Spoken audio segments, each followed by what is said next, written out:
Merci à tous. Charlotte, je crois qu'en fait, à partir de la Fonda, vous voyez beaucoup de choses passer. Et moi, j'aimerais vous interroger en fait sur les nouveaux besoins sociaux qui émergent et aussi les ressorts de l'engagement, parce que vous avez, je crois, beaucoup réfléchi et vu d'exemples là-dessus. Merci. Alors effectivement, il y a de nouveaux besoins sociaux. Vous le savez peut-être que la Fonda a placé la prospective au cœur de ses travaux. Et un des volets de cette activité consiste à observer le monde tel qu'il se transforme et à comprendre les tendances qui le traversent.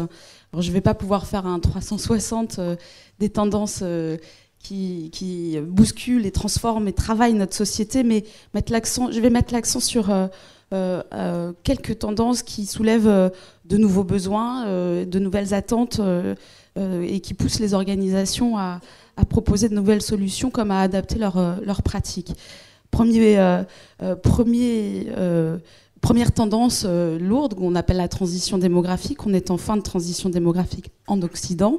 Donc on est dans une société qui va être de plus en plus vieille, une société de longévité.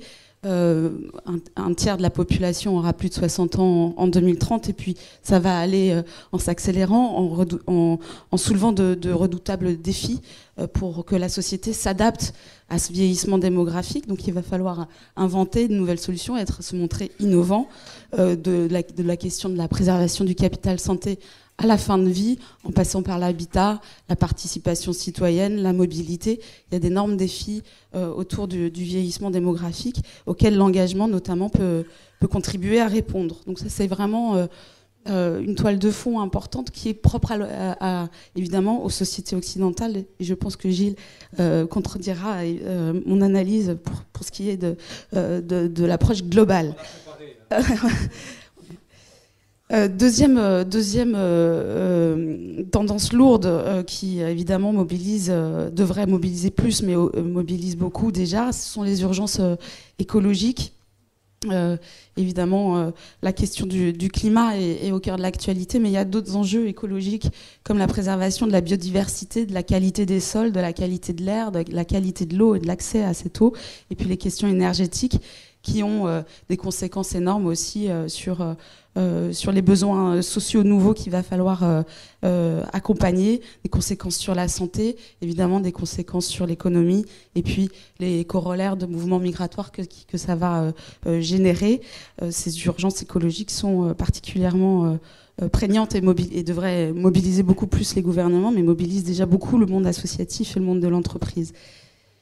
Et puis troisième tendance un peu lourde qui est très structurante pour l'avenir de l'engagement, c'est le repositionnement de l'individu au cœur du collectif. On en a beaucoup parlé durant ces 3 jours, mais c'est vrai que l'individu s'affirme et se montre très exigeant au niveau des valeurs. Il se montre aussi beaucoup plus multi-appartenant, c'est-à-dire qu'il est plus engagé dans une seule et même structure, mais peut avoir des engagements dans différents cercles, des cercles d'affinité élective qui peuvent être locales, mon quartier, mon voisinage, ma famille, c'est le premier lieu où il y a de l'engagement. Et puis, elles peuvent aussi avoir une portée internationale. Donc les individus sont plus confinés dans une place, mais vraiment dans une logique de trajectoire où l'engagement nécessite à la fois de répondre à un besoin de se sentir utile, mais aussi de s'articuler avec des motivations personnelles, voire professionnelles. Donc il y a un enjeu d'articulation entre des motivations personnelles qui sont tout à fait légitimes et des dynamiques collectives puisque ces enjeux sont globaux. Et puis ça m'amène à parler des nouveaux ressorts de l'engagement. Donc j'ai déjà cité un des moteurs essentiels de l'engagement qui est le fait de se sentir utile, donc de voir assez rapidement les effets de s'inscrire dans des projets concrets avec des objectifs clairs et atteignables, de pouvoir mesurer, entre guillemets, sa participation à à la transformation de la société, en tout cas à l'atteinte d'un objectif d'intérêt général. Donc c'est d'abord se sentir utile. Toutes les études qu'on a pu mener à la Fonda avec le labo du CERLIS et celles qu'on est en train de mener avec Lionel Proutot sur le bénévolat montrent que la nécessité de se sentir utile est vraiment prégnante. L'autre moteur de l'engagement, c'est de se relier aux autres. Donc pour nous, c'est de la reliance, c'est l'inscription dans un réseau, c'est cette inscription finalement dans un projet collectif qui est un des moteurs de l'engagement. Et dans le champ de l'entreprise aussi, enfin c'est pas propre au monde associatif qui est le champ sur lequel nous travaillons le plus, mais on l'observe aussi dans le monde évidemment de l'entreprise ou dans la question politique et religieuse. Accessoirement, mais ça vient en deuxième plan pour tout ce qui concerne les jeunes, ça peut aussi permettre à un jeune de consolider ou d'acquérir des compétences techniques ou sociales, de s'inscrire dans un projet, dans une dynamique d'équipe, de prendre des responsabilités, de conduire de A à Z des projets. Ça peut évidemment être valorisé dans une trajectoire professionnelle. Pour les moteurs, pour les formes de l'engagement,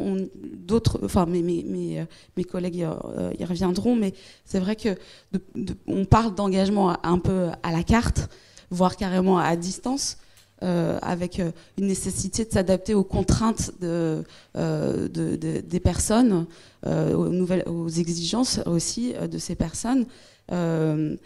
Avec donc en mode projet et en célébrant les victoires, c'est vraiment important.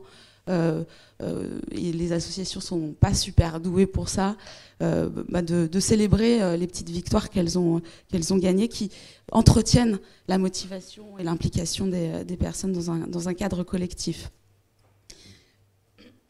Sur les freins, c'est vrai que il faut quand même souligner que la sanction peut être parfois rapide si les gens ne trouvent pas leur compte, ne trouvent pas de réponse à leurs attentes.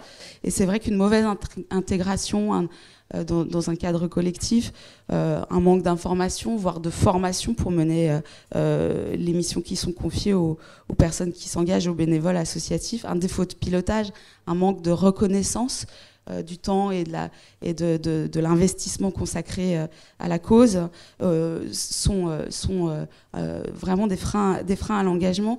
Il y a aussi donc des freins organisationnels et puis il y a aussi des freins d'ordre personnel. Parce qu'effectivement, on n'a pas la même disponibilité pour l'engagement selon l'âge, selon son cycle de vie. Des contraintes personnelles, des personnes dépendantes dont il faut s'occuper. Il y a une génération charnière d'aidants familiaux qui évidemment a beaucoup moins de disponibilité parce qu'elle a encore ses enfants, mais elle a toujours ses parents à garder. Donc il y a des solidarités intrafamiliales qui sont importantes et qui peuvent freiner l'engagement.